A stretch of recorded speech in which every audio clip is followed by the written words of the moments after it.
यूहन्ना रचित सुसमाचार 12वां अध्याय। फिर यीशु फसह से 6 दिन पहले बैतनिय्याह में आया, जहां लाजर था, जिसे यीशु ने मरे हुओं में से जिलाया था। वहां उन्होंने उसके लिए भोजन तैयार किया, और मर्था सेवा कर रही थी, और लाजर उनमें से एक था जो उसके साथ भोजन करने के लिए बैठे थे। तब मरियम ने जटामासी का आध सेर बहुमोल इत्र लेकर यीशु के पांवों पर डाला और अपने बालों से उसके पांव पोंछे, और इत्र की सुगंध से घर सुगंधित हो गया।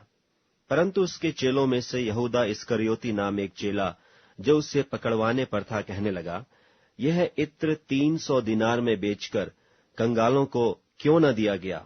उसने यह बात इसलिए न कही कि उसे कंगालों की चिंता थी, परंतु इसलिए कि वह चोर था और उसके पास उनकी थैली रहती थी, और उसमें जो कुछ डाला जाता था वह निकाल लेता था। यीशु ने कहा, उसे मेरे गाड़े जाने के दिन के लिए रहने दे, क्योंकि कंगाल तो तुम्हारे साथ सदा रहते हैं, परंतु मैं तुम्हारे साथ सदा न रहूंगा।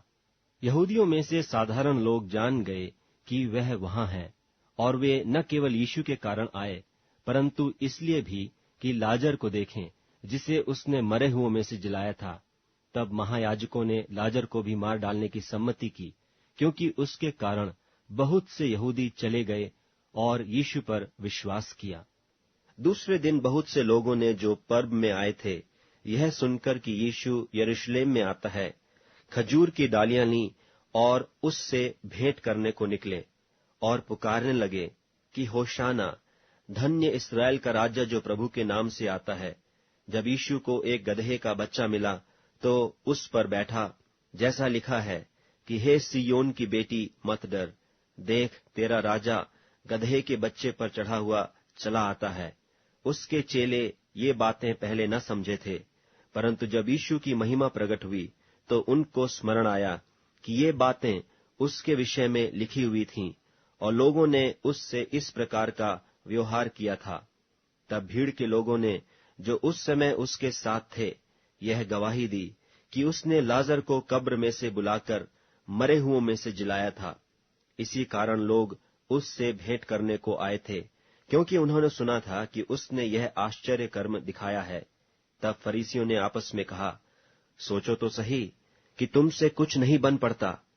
देखो, संसार उसके पीछे हो चला है। जो लोग उस पर्व में भजन करने आए थे, उनमें से कई यूनानी थे। उन्होंने गलील के बैतसैदा के रहने वाले फिलिप्पुस के पास आकर उससे विनती की कि श्रीमान, हम यीशु से भेंट करना चाहते हैं। फिलिप्पुस ने आकर अंद्रियास से कहा। तब अंद्रियास और फिलिप्पुस ने यीशु से कहा। इस पर यीशु ने उनसे कहा, वह समय आ गया है कि मनुष्य के पुत्र की महिमा हो। मैं तुमसे सच सच कहता हूं कि जब तक गेहूं का दाना भूमि में पड़कर मर नहीं जाता, वह अकेला रहता है, परंतु जब मर जाता है तो बहुत फल लाता है। जो अपने प्राण को प्रिय जानता है, वह उसे खो देता है, और जो इस जगत में अपने प्राण को अप्रिय जानता है, वह अनंत जीवन के लिए उसकी रक्षा करेगा। यदि कोई मेरी सेवा करे तो मेरे पीछे हो ले, और जहां मैं हूं वहां मेरा सेवक भी होगा। यदि कोई मेरी सेवा करे तो पिता उसका आदर करेगा। अब मेरा जी व्याकुल हो रहा है, इसलिए अब मैं क्या कहूं। हे पिता, मुझे इस घड़ी से बचा, परंतु मैं इसी कारण इस घड़ी को पहुंचा हूं। हे पिता, अपने नाम की महिमा कर। तब यह आकाशवाणी हुई कि मैंने उसकी महिमा की है और फिर भी करूंगा। तब जो लोग खड़े हुए सुन रहे थे, उन्होंने कहा कि बादल गरजा। औरों ने कहा, कोई स्वर्गदूत उससे बोला। इस पर यीशु ने कहा, यह शब्द मेरे लिए नहीं, परंतु तुम्हारे लिए आया है। अब इस जगत का न्याय होता है। अब इस जगत का सरदार निकाल दिया जाएगा, और मैं यदि पृथ्वी पर से ऊंचे पर चढ़ाया जाऊंगा तो सबको अपने पास खींचूंगा। ऐसा कहकर उसने यह प्रकट कर दिया कि वह कैसी मृत्यु से मरेगा। इस पर लोगों ने उससे कहा कि हमने व्यवस्था की यह बात सुनी है कि मसीह सर्वदा रहेगा, फिर तू क्यों कहता है कि मनुष्य के पुत्र को ऊंचे पर चढ़ाया जाना अवश्य है। यह मनुष्य का पुत्र कौन है? यीशु ने उनसे कहा, ज्योति अब थोड़ी देर तक तुम्हारे बीच में है। जब तक ज्योति तुम्हारे साथ है तब तक चले चलो, ऐसा न हो कि अंधकार तुम्हें आ घेरे। जो अंधकार में चलता है वह नहीं जानता कि किधर जाता है। जब तक ज्योति तुम्हारे साथ है, ज्योति पर विश्वास करो कि तुम ज्योति के संतान हो। ये बातें कहकर यीशु चला गया और उनसे छिपा रहा, और उसने उनके सामने इतने चिन्ह दिखाए, तो भी उन्होंने उस पर विश्वास न किया, ताकि यशायाह भविष्यद्वक्ता का वचन पूरा हो, जो उसने कहा कि हे प्रभु, हमारे समाचार की किसने प्रतीति की है, और प्रभु का भुजबल किस पर प्रकट हुआ।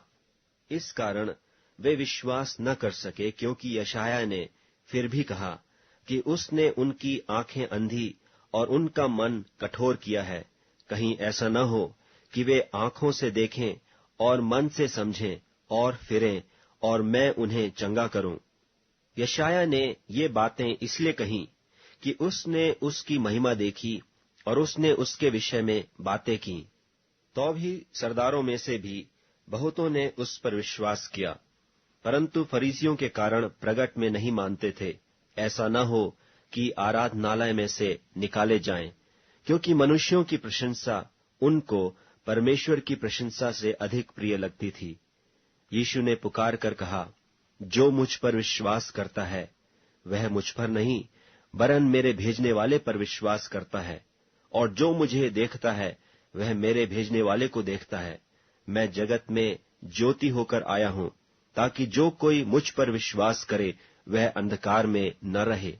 यदि कोई मेरी बातें सुनकर न माने तो मैं उसे दोषी नहीं ठहराता, क्योंकि मैं जगत को दोषी ठहराने के लिए नहीं, परंतु जगत का उद्धार करने के लिए आया हूं। जो मुझे तुच्छ जानता है और मेरी बातें ग्रहण नहीं करता है, उसको दोषी ठहराने वाला तो एक ही है, अर्थात जो वचन मैंने कहा है वही पिछले दिन में उसे दोषी ठहराएगा। क्योंकि मैंने अपनी ओर से बातें नहीं की, परंतु पिता जिसने मुझे भेजा है उसी ने मुझे आज्ञा दी है कि क्या क्या कहूं और क्या क्या बोलूं। और मैं जानता हूं कि उसकी आज्ञा अनंत जीवन है, इसलिए मैं जो बोलता हूं वह जैसा पिता ने मुझसे कहा है वैसा ही बोलता हूं।